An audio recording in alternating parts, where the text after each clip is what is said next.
Jerry Mpufane from the Jupiter Drawing Room, a very warm welcome to the Red Zone. A lot to get through today, but first of all, you're just back from the Cannes Advertising Festival. Lucky you. What was the one big trend that emerged during the course of this particular event? It was a really good trip. You have, as you can expect, 7 days of real content from some of the best marketers globally. What I really enjoyed was how the industry is embracing the idea beyond just the concept of advertising.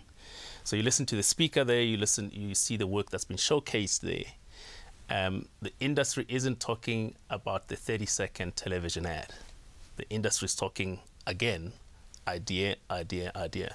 If there's one takeout for me, was exactly just that, to say we may be called the advertising industry, but we didn't gather to talk about the 30-second television ad. Is it important? Yes, but the idea goes beyond. So you have the big idea. The idea is media agnostic. It can go wherever you choose to put it. Completely. But often brands are behind agencies in that thinking. They've got to be drawn into that process. They need to develop perhaps a little bit more courage in that respect, perhaps. Is that happening? It's slowly happening. Here's the good and bad of advertising agencies. The good is that we're the first port of call when any brand wants to activate.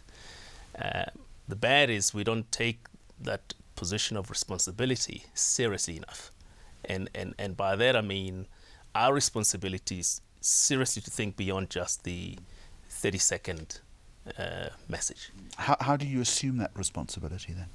I suppose. How do you need to change your thinking, in other words? I suppose staying very, very close to the consumer is first and foremost how we can achieve that.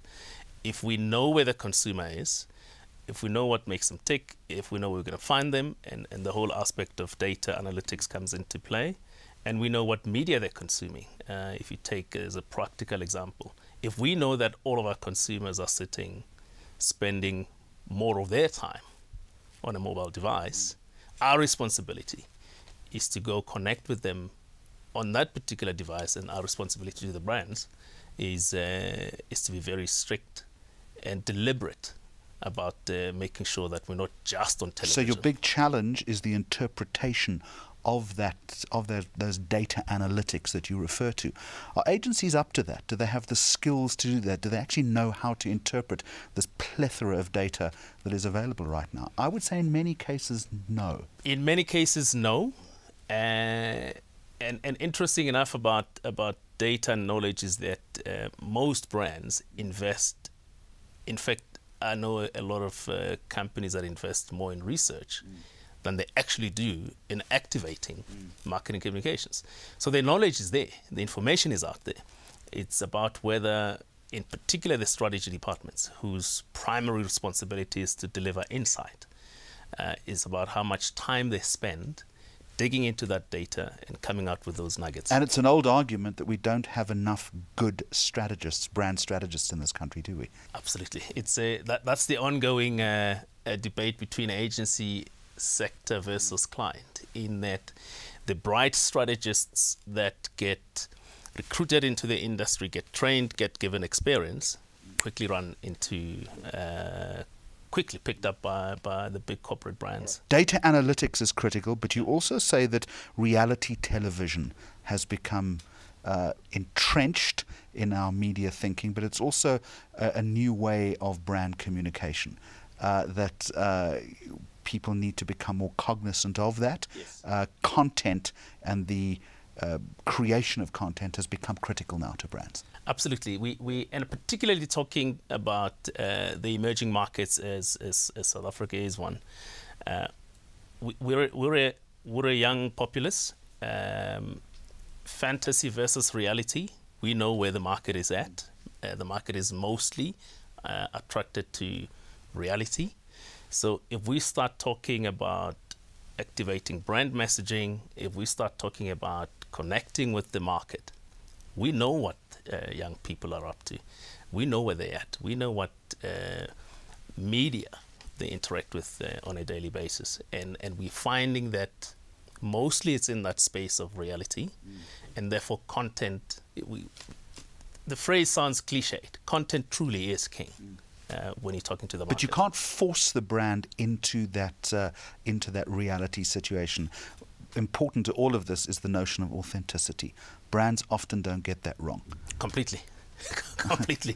So it's about the narrative, it's about storytelling. It is about storytelling. And I suppose it also leads me to one of the topics that excites me today. And if there's one thing as an agency we're now very focused on as we propose ideas to our clients, is the ability to come up with campaigns that can create a conversation, because it's no longer brand telling the market.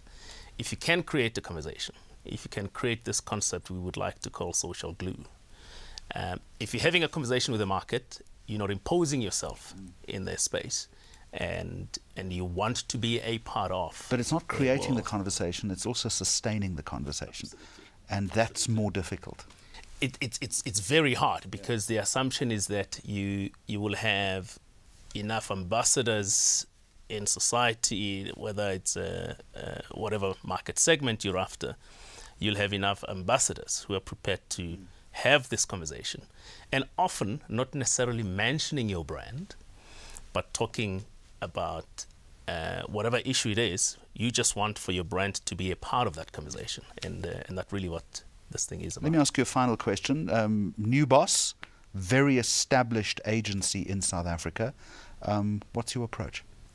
My approach is back to basics.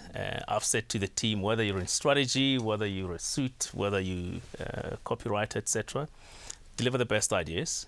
The best way we're going to create excitement out there, the best way we're going to be sexy again, is when we're able to showcase fantastic work, fantastic ideas. It's about the work, and the work. And the ideas which drive the work. Jerry Mpufane, thank you very much for joining us. Good talking to you. Thanks, Jeremy. My pleasure.